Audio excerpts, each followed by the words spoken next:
Estados Unidos anunciam que na próxima semana vão negociar junto ao FMI, Banco Mundial e outros membros da comunidade internacional a retirada de algumas sanções da Venezuela, até para facilitar trocas internacionais. Vale lembrar que os Estados Unidos estão buscando também investidores estrangeiros. O Trump fala em investimentos na casa de 100 bilhões de dólares, mas já percebemos algumas dificuldades. Tanto por questões de algumas empresas petrolíferas anunciando que não querem investir na Venezuela, a exemplo da ExxonMobil, quanto também pela atuação de movimentos internos da Venezuela, a exemplo dos coletivos que, segundo os Estados Unidos, estão causando uma disruptura na ordem, supostamente, futuramente, segundo os Estados Unidos, democrática do país, e com a possibilidade de todos os americanos, segundo a recomendação dos Estados Unidos, a abandonarem a Venezuela. Para finalizar, falar também sobre um movimento político importante em que os Estados Unidos abandonam a administração da embaixada da Argentina da Venezuela, alegando divergências políticas que culminam, mais uma vez, em um racha político entre as duas potências, os dois países mais importantes da América do Sul. O que está rolando, hein, galera? Se vocês querem entender um pouco mais sobre esses assuntos, e muito mais também sobre geografia, geopolítica, atualidades, política, polêmicas, enfim, tudo para você se manter sempre bem atualizado. Já se inscreve no canal, deixa seu like e compartilha esse vídeo, que eu, professor Ricardo, conto muito com a sua ajuda. Belezinha?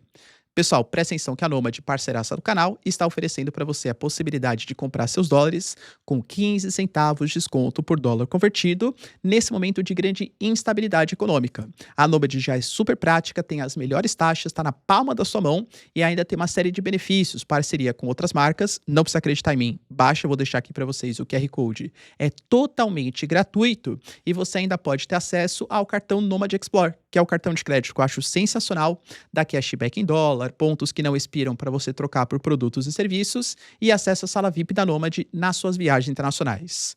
QR Code na tela, baixa a Nomad, cupom Ricardo15, tenho certeza que vocês não vão se arrepender. Tamo junto? Então, bora lá pro vídeo, pessoal. Seguinte. Como eu trouxe para vocês na introdução, os Estados Unidos aparentemente estão realmente dispostos a mudar os rumos políticos da Venezuela, ou pelo menos os rumos econômicos.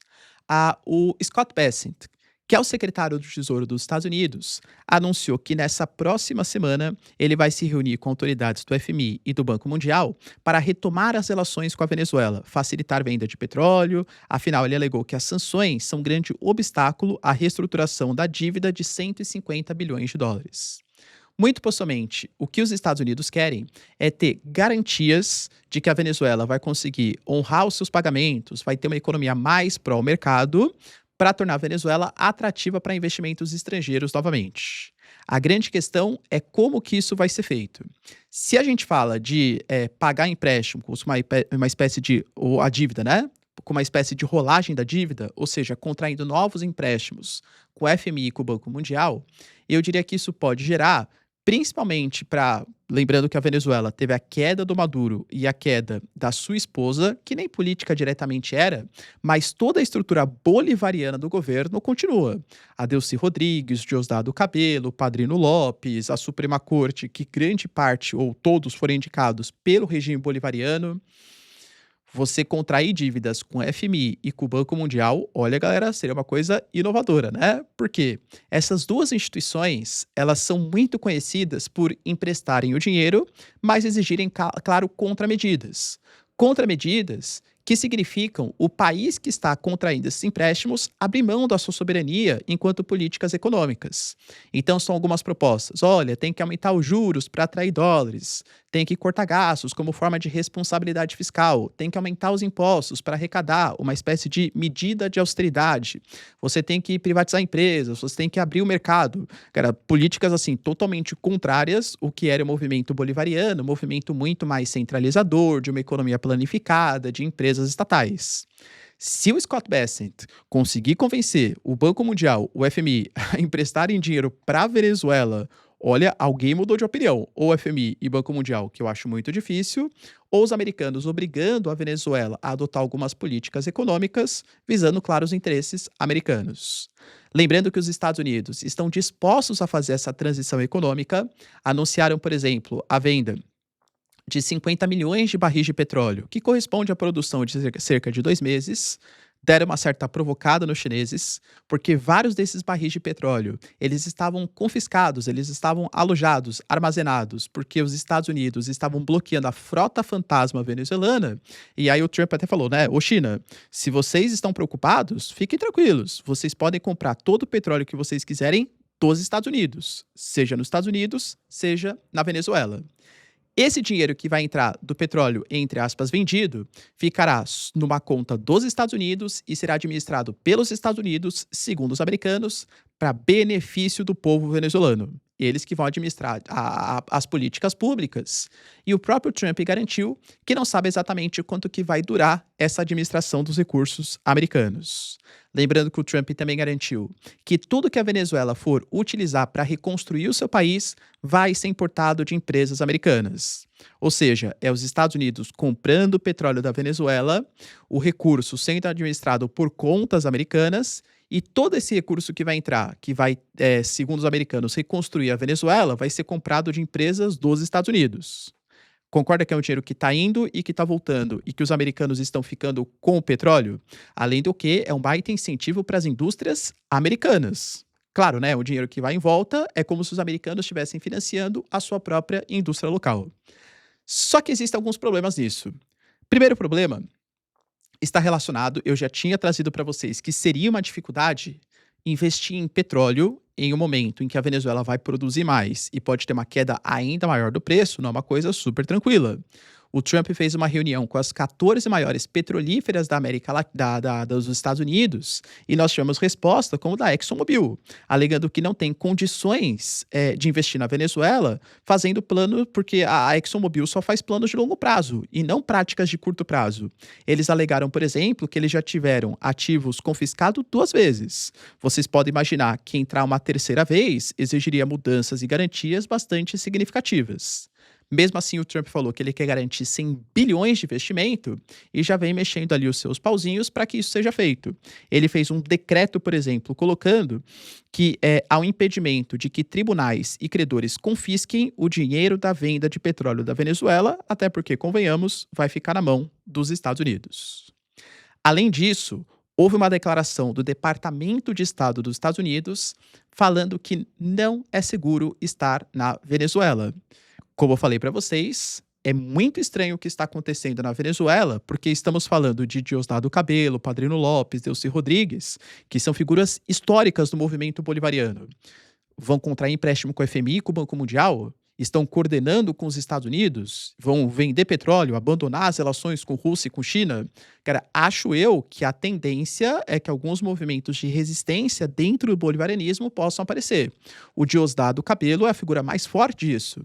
E nós temos a alegação dos Estados Unidos que os coletivos, que são milícias, grupos armados, que não são o exército oficial da Venezuela, mas auxiliam militarmente, né, o regime bolivariano, estão instalando postos de controle em busca de apoiadores dos Estados Unidos e, por isso, os cidadãos dos Estados Unidos devem deixar imediatamente o país.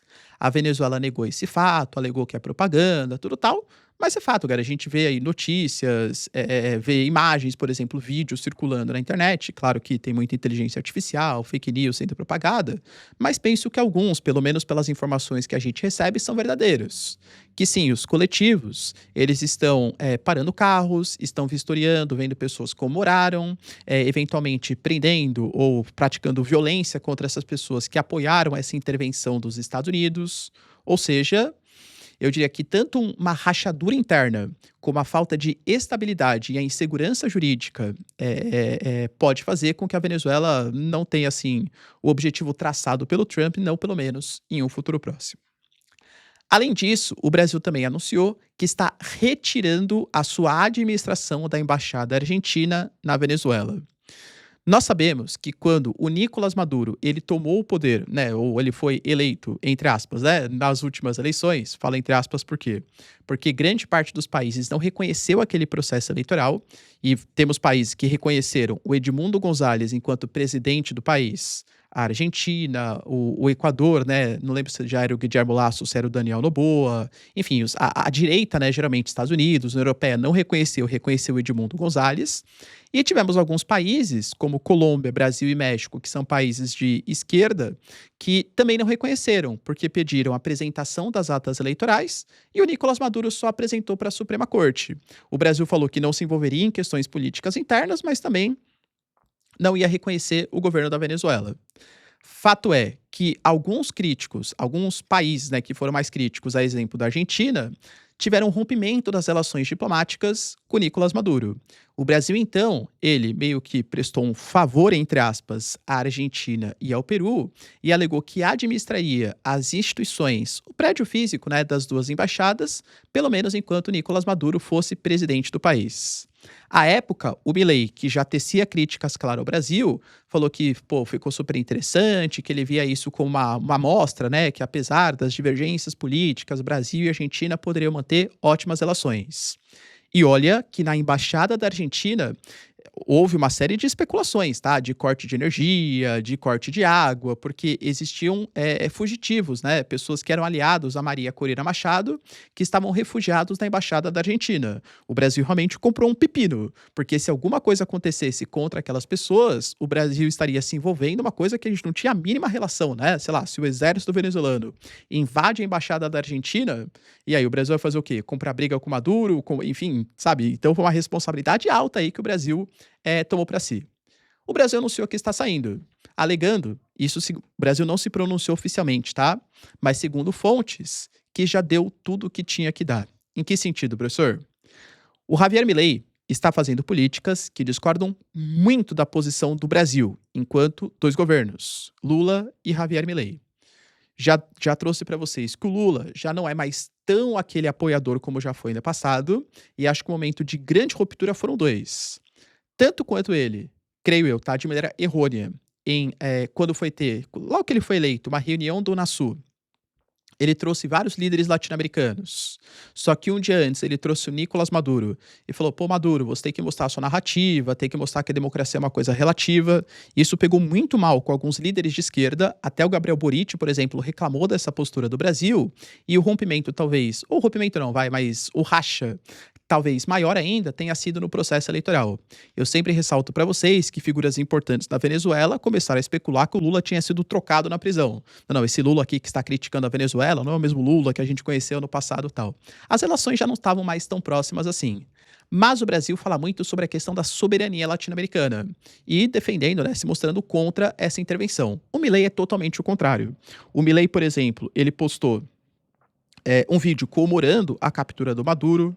Ele, por exemplo, publicou um vídeo da última cúpula, da última reunião do Mercosul, em que ele compara, faz uma espécie de comparação, uma aproximação entre o Lula e o Maduro, posturas que desagradaram muito a cúpula brasileira, e talvez a gota d'água tenha sido o último post que ele fez quando o Cast no Chile foi eleito, em que ele separou a América do Sul em dois, colocando alguns países como países futuristas, porque de fato a direita vem crescendo na América Latina, e outros países como favelas, que seriam os países de esquerda, e claro, o Brasil, como se fosse uma espécie de favela. E aí, a gente teve, por exemplo, algumas pessoas que relataram à CNN, alegando que fica difícil para um país que está do lado do câncer do socialismo, que é como Milei fala do Brasil, representar os interesses argentinos, e é até incoerente com a própria visão do Milei. Muito possivelmente, a Itália vai assumir a administração da embaixada e acho que mostra como as relações, mais uma vez, entre Brasil e Argentina estão comprometidas por dificuldade de relação em dois governos. Eu brinco, né? Quando era o Bolsonaro aqui no Brasil, nós tínhamos o Alberto Fernandes na Argentina. Aí quando o Lula assumiu o Brasil, aí vem o Milei na Argentina. Ou seja, são opostos, né? Então há brigas aí constantes entre os chefes de governo dos dois países. Beleza, pessoal? Deu para entender os principais acontecimentos? Se vocês curtiram o vídeo, então, ó, já deixa seu like, se inscreve no canal. Tamo junto, beijos, abraços e tchau, tchau.